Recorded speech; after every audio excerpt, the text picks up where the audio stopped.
All right, welcome to another deep dive. You know how this works, Grifter, or Gifted. We pick a fascinating figure, dive deep, and try to figure out if they were truly changing the world or just, well, full of it. Right, looking beyond the hype, getting past the headlines, really trying to understand their motives. Exactly. Today, we're going deep on a guy who definitely left a dark mark on history. Richard Ramirez, the Night Stalker, California in the mid-'80s. Oh, man, the terror he inflicted. It's almost hard to comprehend.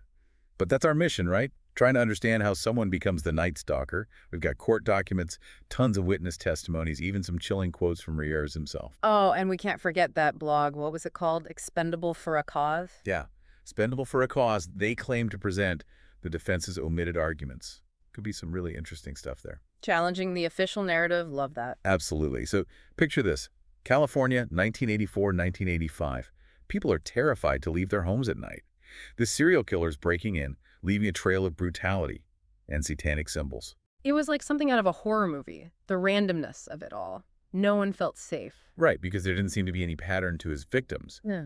Men, women, old, young, completely random. Made him then that much harder to catch. Absolutely. So how did this all begin? Well, Richard Ramirez was born in El Paso, Texas in 1960. And to put it mildly, his childhood was rough. Yeah, understatement of the century. We're talking exposure to violence at a very young age. It's crazy. Like, his cousin, Mike, a Vietnam vet, would tell him these gruesome war stories, even showed him photos of his victims. Awful. And his own father was reportedly abusive as well. Yeah. So you have this pattern of violence surrounding him from early childhood. It's hard to imagine that not having an impact on him. Yeah, it makes you wonder, right, how much of that shaped who he became. And then there's the whole occult element. Right. As a teenager, he became obsessed with Satanism. Oh. And that obviously manifested in his crimes later on. Pentagrams at crime scenes, the whole deal. Totally fed into the media frenzy around him, too. This wasn't just a criminal. He was like a symbol of evil. Yeah, he played that role too. But before we get to the full-blown Night Stalker persona and the murders, he started with petty theft, burglaries, stuff like that. Right, so you see this escalation, a pattern of behavior getting increasingly more violent. Yeah, breaking into homes led to assaults and then, well, murder. And those murders were absolutely brutal. He used guns, knives, a hammer, whatever he could find. It didn't matter who it was. The fear was palpable.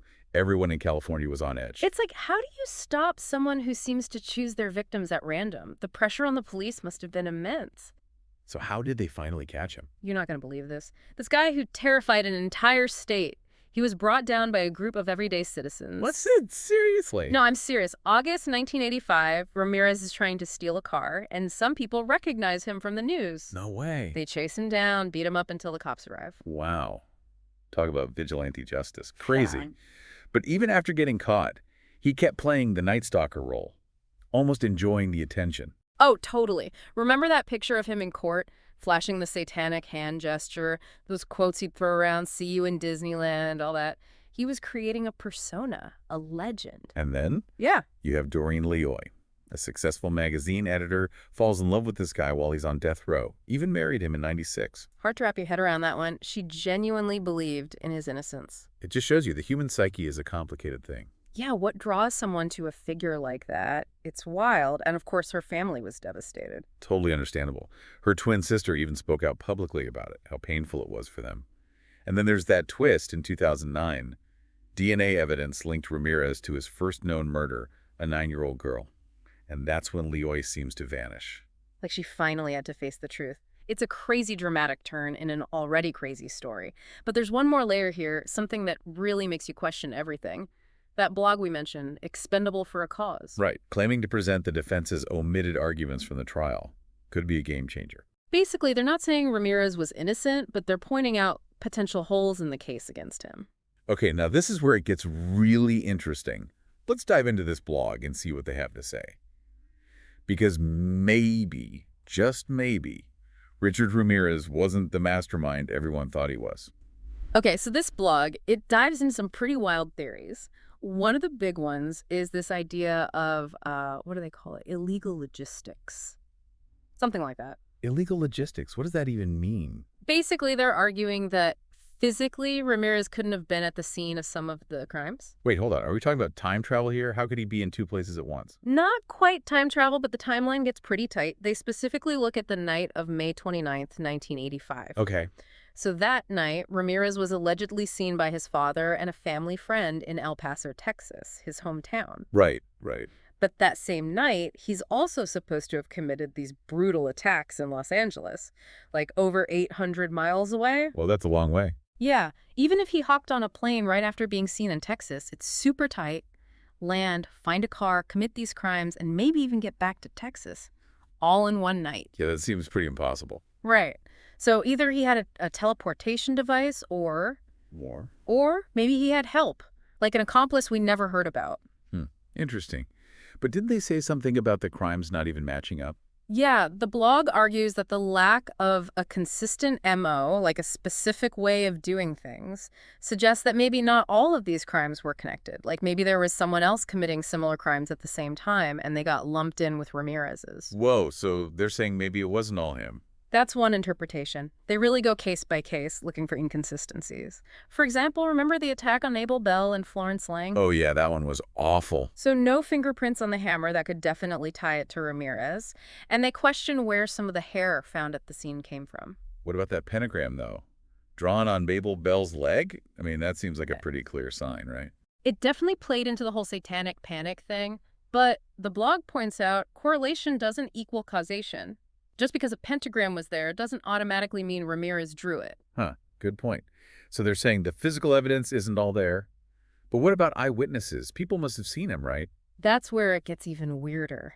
The blog pulls from police reports and court documents, and there are all these inconsistencies in the descriptions of the attacker, different heights, builds, you name it. They even say there are a few cases where witnesses might have been pressured by the cops to ID Ramirez. Hold up. Are they saying the police might have, like, coerced witnesses? That's pretty heavy. It is. And again, this blog definitely has a point of view.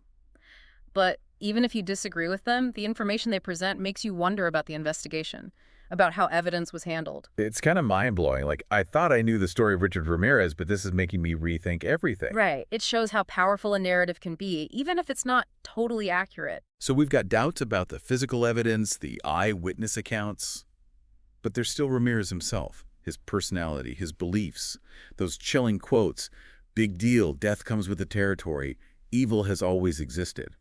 Like, he really seemed to believe in that darkness. Those quotes are a window into his mind, right? Makes you wonder, how did he become this person? Nature or nurture? Was he born evil, or did his experiences create the monster? Yeah, the trauma, the violence he witnessed growing up. Did that make him the Night Stalker, or was it something deeper, something inside him? It's the age-old debate, and honestly, we might never know for sure.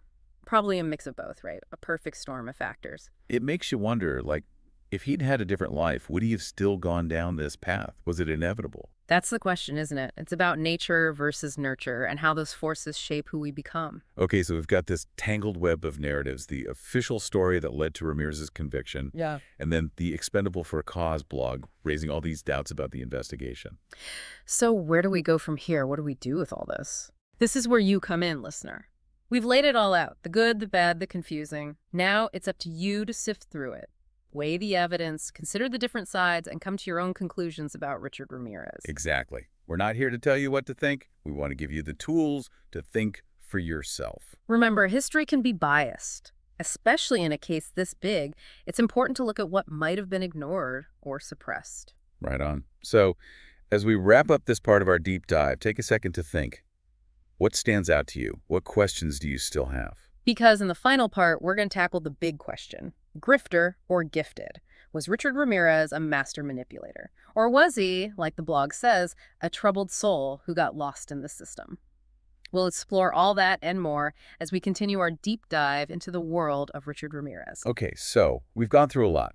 The crimes, the trial, that blog with its alternate theories. It's time to answer the big question. Right. Grifter. Gifted. What's the verdict on Richard Ramirez? Yeah, it's the million-dollar question. And honestly, I don't think there's an easy answer. Like, Ramirez was a product of his environment, for sure. That childhood, the violence, the occult stuff, it all played a part. But he also made choices. He chose that path. So it's not as simple as just saying, oh, he was a mastermind or he was just a lost soul. Right. It's way more complicated than that. To just call him a grifter or gifted, you lose all the nuance. He was a manipulator, no doubt, playing up that Night Stalker persona, reveling in the fear. But there was also this weird charisma about him. People were drawn to that darkness. It's messed up, but it's true. It's like the Doreen Leoy thing. Still can't get over that. How do you Yeah. explain someone falling for a guy like that? It's a dark side of human nature, you know? Maybe it was the infamy. Or maybe she saw something in him nobody else did. Who knows? Yeah, some things you just can't explain. It's a reminder that even the worst of us, the people who do horrible things, they're still human. Exactly. Complex, messed up, but human. All right, so back to our main question. Grifter or gifted? Gotta pick a side. Where do you land? Oh man, putting me on the spot, I think.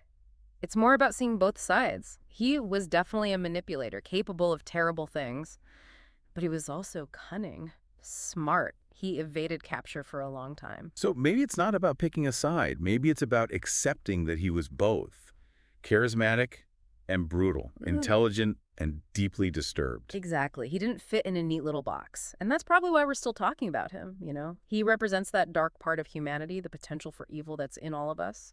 So after all this, what do we learn from Richard Ramirez? What's the takeaway? It's a reminder that evil can be attractive. It can wear a mask, play on our fears, our fascination with the dark side. We have to be careful, think critically.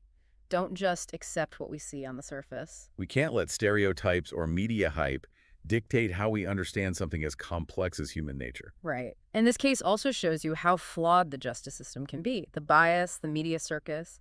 It's a reminder to demand transparency, to fight for fairness in every case. Well said. So as we close out this deep dive on Richard Ramirez, we're left with more questions than answers. Grifter, gifted, monster. Man, it's all tangled up. And that's the point. It's up to each of us to figure it out, to look at the evidence, consider different viewpoints, and make up our own minds. That's what makes this so interesting. It's about sparking conversation, encouraging critical thought, and maybe in trying to understand Richard Ramirez, we understand ourselves a little better, the good and the bad. Maybe that's the real lesson here. We're all capable of both. That's a wrap on another deep dive. Thanks for joining us on this journey into the dark side. Stay curious, stay critical, keep asking questions. Until next time.